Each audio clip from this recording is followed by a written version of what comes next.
Hello, welcome to JW Outdoors. We're going to be going down a familiar trail for a while, Deception Creek, and we're going to make a turn off up the Tonga Ridge Trail, and we're going to go up to Fisher Lake. This is going to take 3 days to hike. We're going to stay out 2 nights. Hike all day today to the first campsite. I think it's about 4.7 miles. It looks like we're going to be staying about 3 days. We're gonna hike out today up to the first set of campsites. It's about 5 miles down the road. In the morning, we're gonna get up, pack up camp, hopefully hike up to Fisher Lake, and make our way back down to the same campsite or one of the ones nearby, and then walk out of here tomorrow. I think it's about 17 miles in total, and really looking forward to it.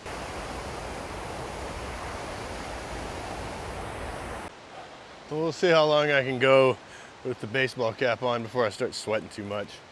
It's very wet.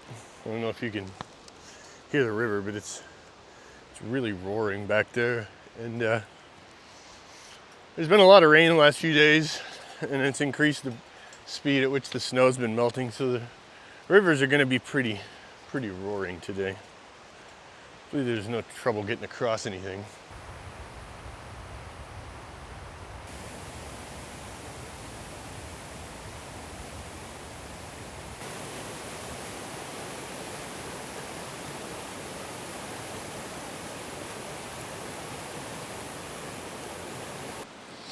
As you can see, I've gotten water here before, but the water was at least 2 or 3 feet lower than that. I'll see if I can find an old clip and put it up, but I don't know if I've got one. But yeah, it's much higher than it was before.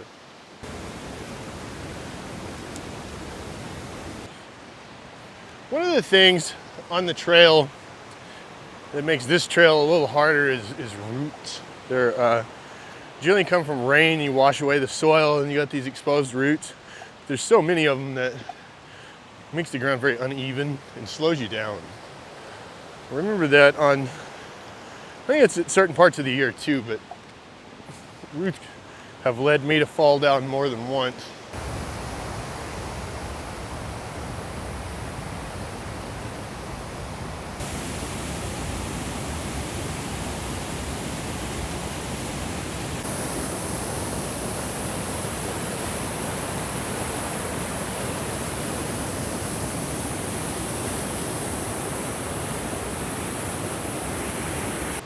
It's always fun to go over that thing, especially when the river's absolutely roaring.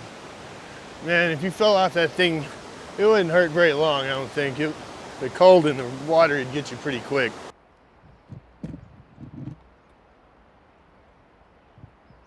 I remember this from before.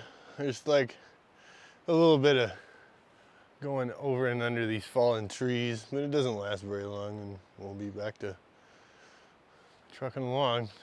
All I have to say is it's really humid, and then you get a dose of the snow chilled air, and you're just really reminded of the moisture on these hikes.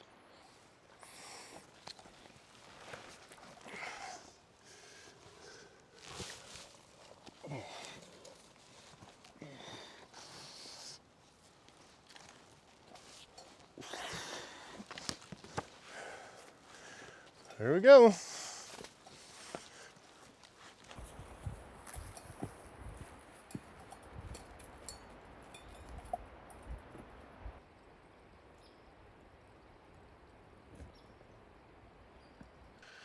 Well, I've still got the hat on, and we're almost 2 miles in, so maybe I have to take it off, but I think in one of the next few scenes you're about to see me whip to a ponytail. But the temperature is good, it is just very humid, and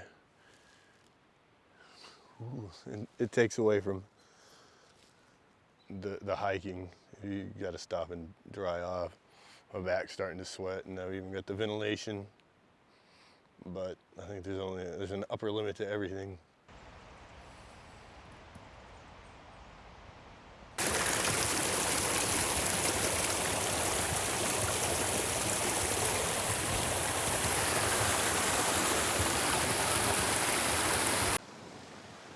You know, little things like that almost become impassable when the water starts really flowing like it is now.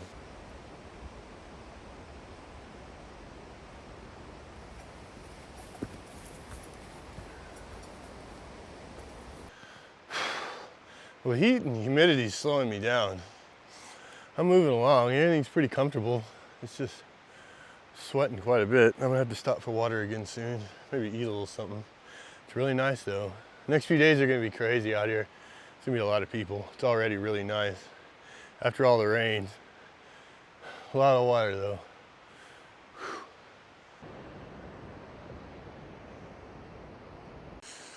Well, I've always wondered what it sounded like when a tree went down in the forest out here like this, and I just heard one and it was really loud. That was unnerving. It was just like on the other side of the creek over there, you could feel it in the ground, the thumping. I thought it was somebody shooting or something, but no, it was a tree going down. Wow, that was really something.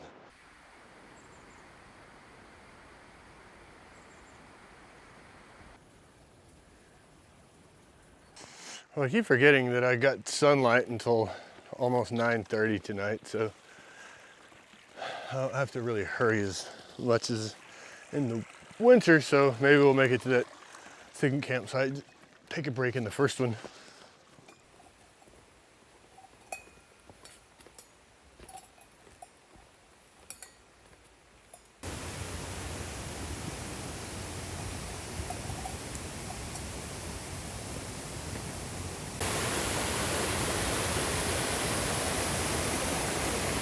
I always try to film myself going across that thing, but it bends too far into the middle and it's almost impossible. The thing's nerve-wracking, but it's really nerve-wracking when it's frozen.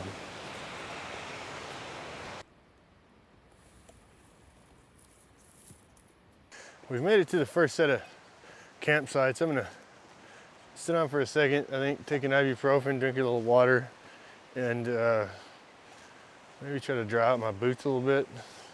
I was hoping there was firewood laying around, but we're not gonna stop here long enough to warrant building one, so I'll just take them off, maybe get some air on them, put them in the sun over there or something. We'll see.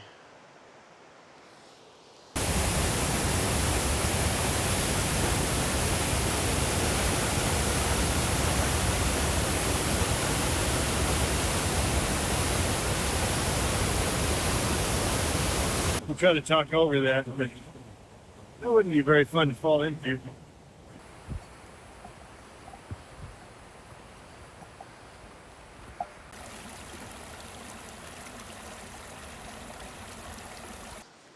Well, another creek crossing and another soak into the shoes, so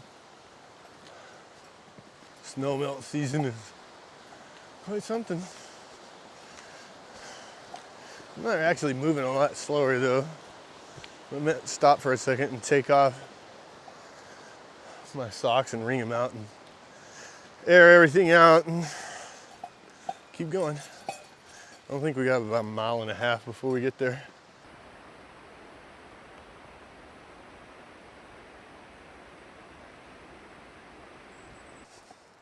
We're passing the first bit of snow down there. Might have been a big pile of it. A lot of stuff knocked over down here, and snow just might get real deep right here. It doesn't seem super cold, but you can kind of feel a crispness to the air. As you can see from my glasses though, it's still pretty steamy and warm.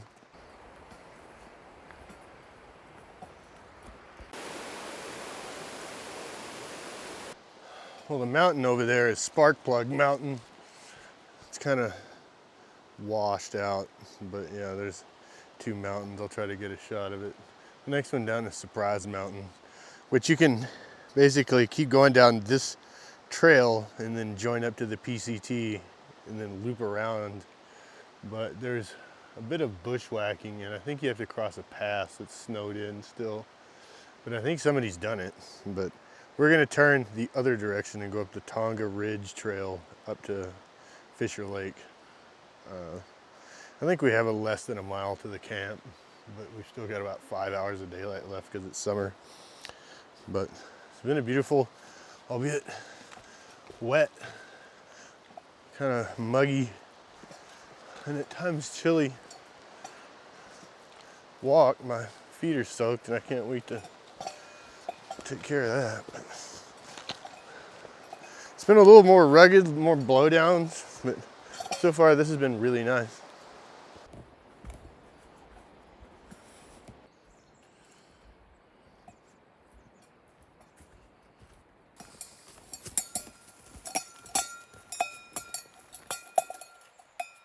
I'm curious to know if there's anybody down here. There was no vehicles, and the, I don't know, 25 or 30 blowdowns that I had to cross might have kept a few people back in the wet feet, but I don't know, you never know. I've seen one set of footprints, so.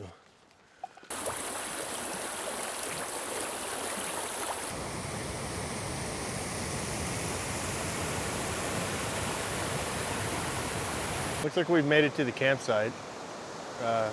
There's only one campsite left. It looks like a whole bunch of trees blew into the other one over there, so we'll be using this one tonight. I think the other ones is the other campsite, the one that was basically destroyed, is the one I stayed in 2006.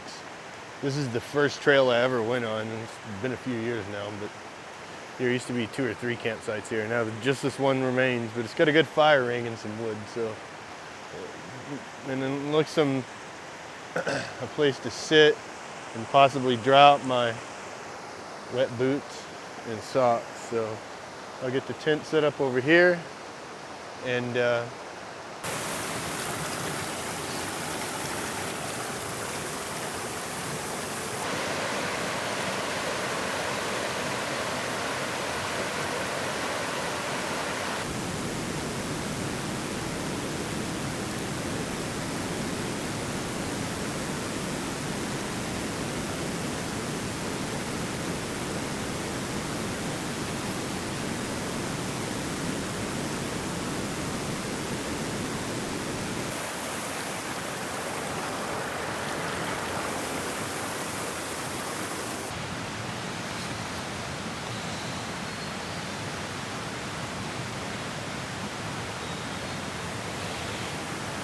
we'll see which one of them bears gets colder, the one that's in that cold river or the one that's in that snow.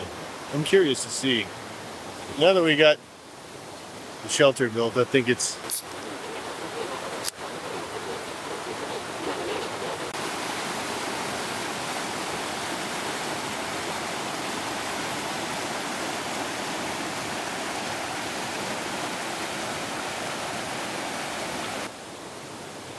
if you were wondering, definitely the snowpack beer gets much colder. It's refrigerator cold.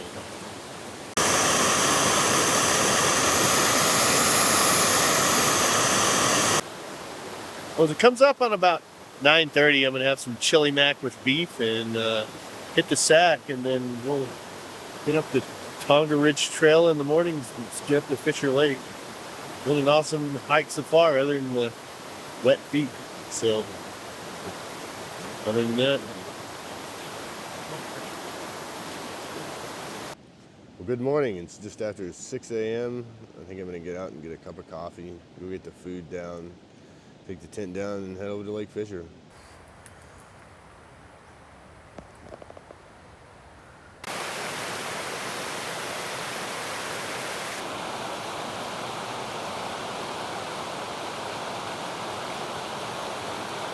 Well, I was able to put my sleeping bag in the stuff that with the liner in there, so I had to take it back out. I'm amazed it even fit. I forgot. Can remember how to do all this. We'll get up to Lake Fisher.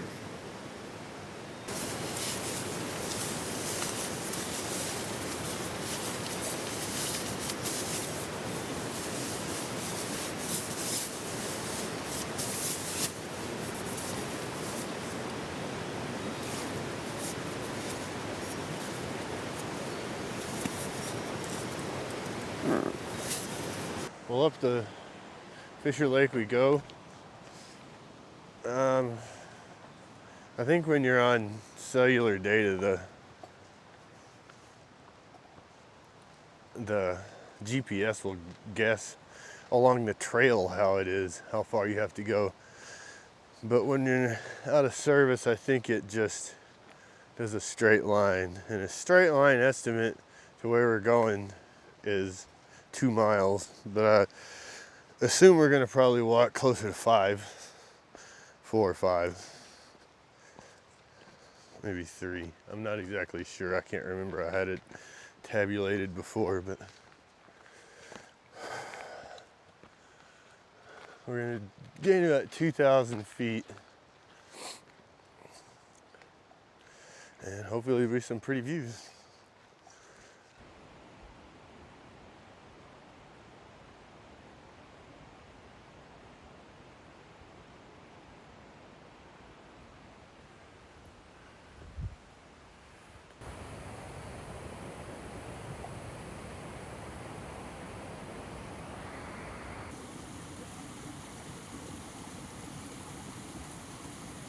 Well, as soon as we pass the road, we'll walk a few more feet, probably uphill like this, and then we'll pass back into the Alpine Lakes wilderness again. Basically all the human needed things like roads and bathrooms, facilities, that sort of thing that require maintenance. That's in the national forest, and the wilderness is supposed to be untouched. I've heard that's why there's so many blowdowns that get left on this trail. But hey, we're making it.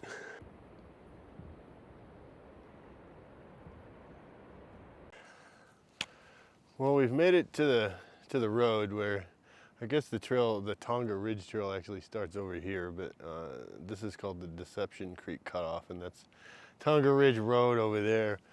And supposedly down here, I don't know, 2/10 of a mile, there's a campsite, but we'll check on that on the way back. We're gonna go up and see either Mount Sawyer or Fisher Lake, and I assume it's gonna be Fisher Lake, but back into the Alpine Lakes wilderness we go.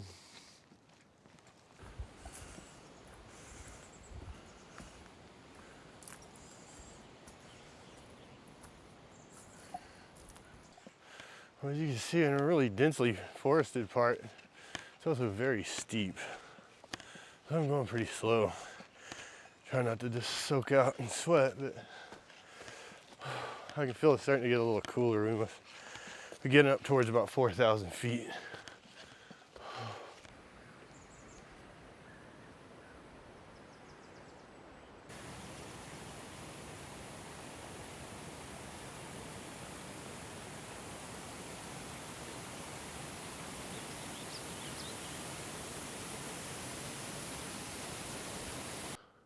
Well, if you ever wanted to know the difference between an old growth and a new growth tree, here's some new growth and here's an old growth.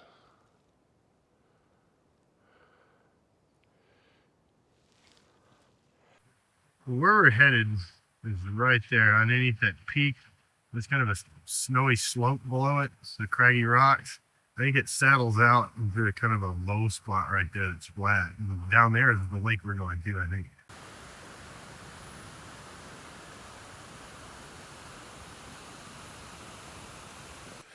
Well, I was checking the reviews for Deception Creek Trail. I noticed one of the reviews about a month and a half ago said something about, I heard someone blowing a whistle and I got out of there, and I thought it was a strange thing to say. And sure enough, when I got to the area around the campsite where Fisher Creek meets Deception Creek, I kept hearing what sounded like somebody blowing one of these whistles, like is on here, this thing. But I kept hearing it was kind of regular, constant beep, like that. And then I would do it again, beep. And it was kind of unnerving, especially after reading that review, but I kind of forgot about it and woke up at about, I don't know, maybe 3 or 4 to that noise.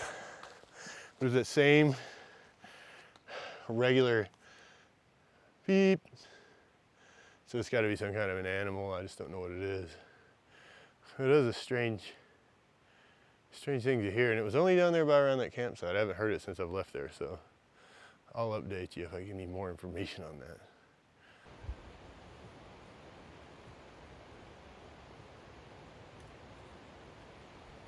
Well, from the looks of that animal scat back there. There is something, maybe a wolf or a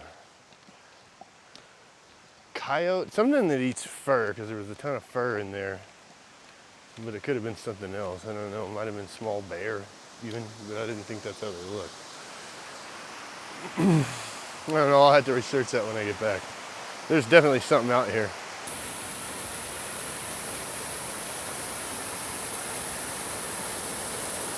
Well, I finally broke the camera. When I soaked my feet the last time I went through the water, the sticks under my feet broke and I ended up breaking this off. I had a good run. Came from Amazon. I don't think it can be fixed. I'll put the knob back on the hiking sticks and I'll just use this handheld or on that other little tripod.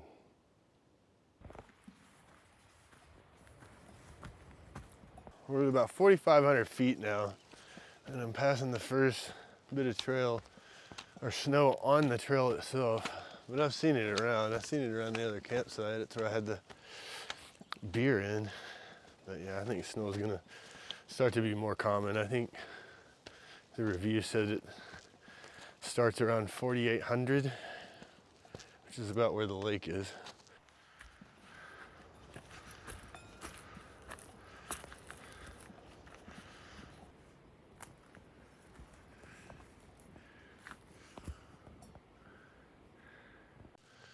As you can see through here is some fairly deep snow drifts as we get up here to the 5,000 foot level, 4,800. I'm gonna try to attempt to walk around them, but I'm real worried I'm just gonna come up on one I can't get around. But I'll go as far as I can. As you can see back there, there's about a 6-foot snow drift and I just can't get around it and I fell down into it. So I think it's gonna have to be the turnaround point for here. I'm about 1.5 miles from the lake still, maybe a little further, but we've made it up to the elevation. I think we're at 4,700 feet, 4,800 feet here. But the snow's just getting impassable and I'm just getting too slow, wasting too much time with it. Fall down to one too many times. If I had snowshoes, it might be a little different, but it would still be hard in snowshoes because they're mounds that have hollow middles and it's not good to fall down into them.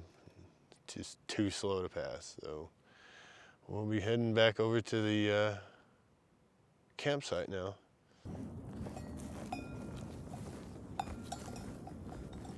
Well, it generally always sucks when you can't get to your objective, but there's a couple of nasty near spills almost took. I don't mind going through the snow, but not when it's like that. I think maybe snowshoes would have helped some to keep some of that biggest danger sinking down into the wet. It's still just mounds that were kind of slanted steeply downhill. It was just really hard to traverse.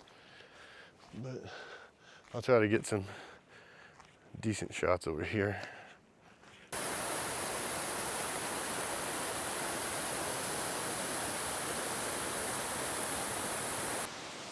I got lucky. Only got one of my shoes partially wet that time, but that's the thing, I broke the camera mount for the poles on. So I guess we're making it back.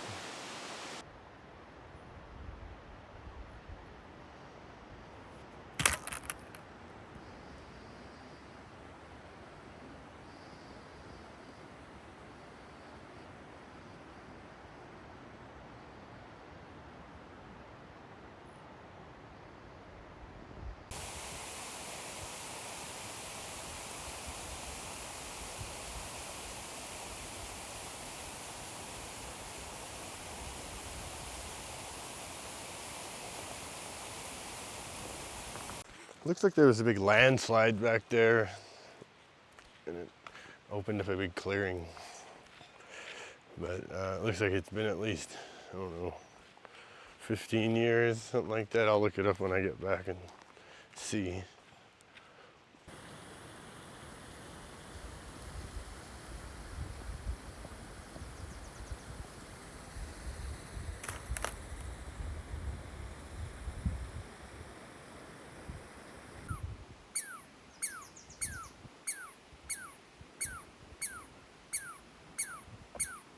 I guess that squirrel wants me to vacate. Did that on the way up too.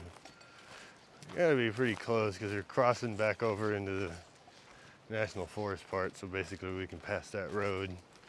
But I've elected to go to the campsite that's down that we stayed at last night because of its proximity to the water and to that little snowbank, so I can put them step 2s in there.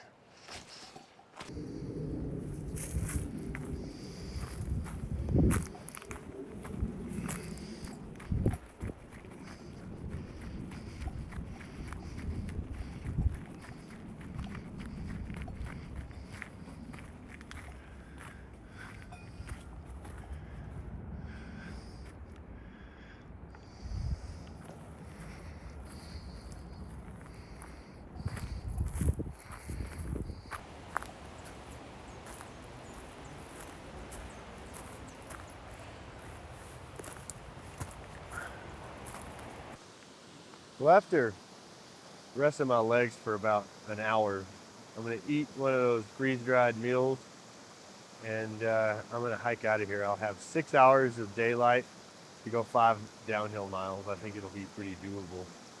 After resting my feet and drying out everything, which I know I'll soak again, it's pretty doable to just hike out of here and have a beer at the house. So I think I'm gonna do that. First, I'm gonna grab some water and eat me some breakfast skillet, I think.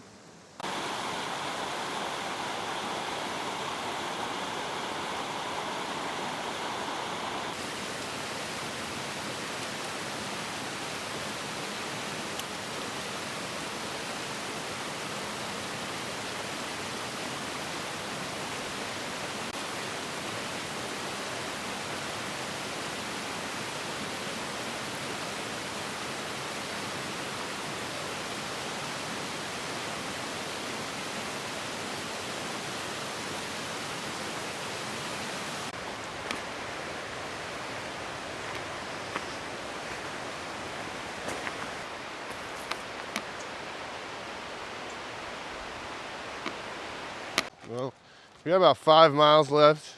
Maybe about 4.5 hours to do it. I think that's fairly doable given that it's downhill and it's just gentle downhill. Not a bunch of crazy stuff like we were doing earlier. So I think about the time the sun goes down, I'll be reaching the car and head back in.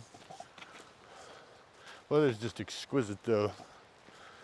And I'm actually looking forward to the hike out. As long as it doesn't go up or down too bad, I think it'll be good.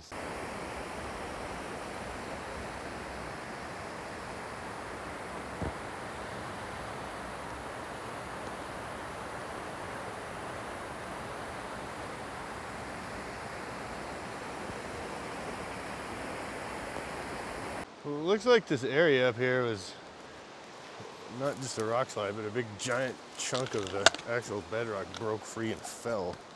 That was fun to be around. Yeah, it's knocked everything down, left these big old boulders and everything. Whoa. Luckily, it's still pretty flat for whatever reason.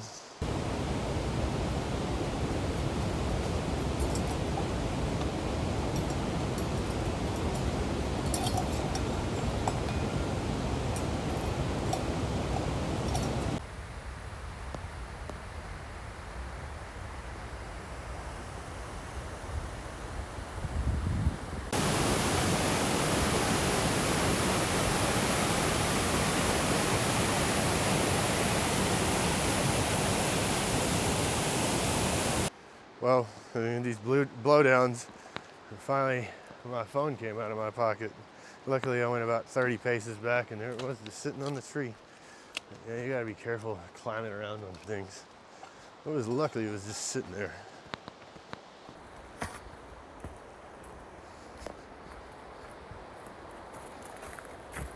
We're coming up on the 4 mile marker, basically 3.6, somewhere in there. That's that first campsite we're getting to. I was hoping to get there by 6. Looks like we're gonna be about 10 minutes late, but we're still making pretty good time.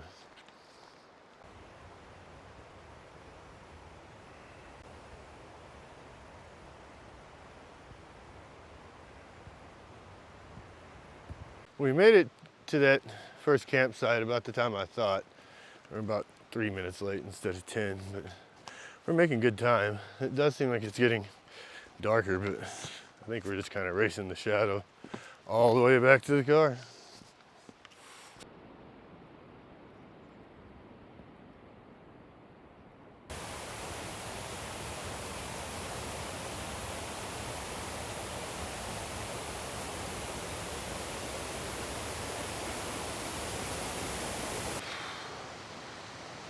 Well, another successful navigation of that thing, but always have to turn the camera off because I gotta lean so far over.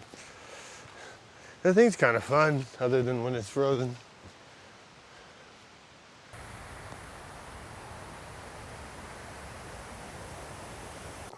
Well, it looks like there's another campsite down here. I don't think I've ever noticed it before. I didn't notice it on the way in, but there's a firing and everything, so. I'll have to remember that.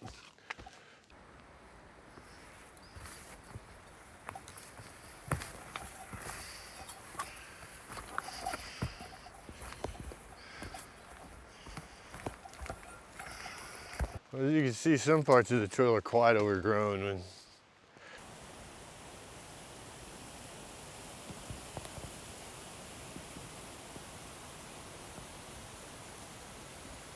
Well, got some bad news. I've doubled back. You can tell it's probably a little darker. I'm getting closer to probably 9 now. I probably almost went back half a mile because my tent fell out. I was using the under the brain storage method with my hoodie, and they both fell out. That was my big Agnes tent. So I'll probably have to come down here and hike this whole thing tomorrow and see where it fell out. It's just another hazard of these blowdowns. Keep having to crawl around and everything. Stuff will fall off your pack. But I'll put a word out in the hiking forums and then get out here tomorrow and take a look for it. I just am too late without light to go back and look any further without a shelter, that being my shelter. So, what a bunch of crap luck.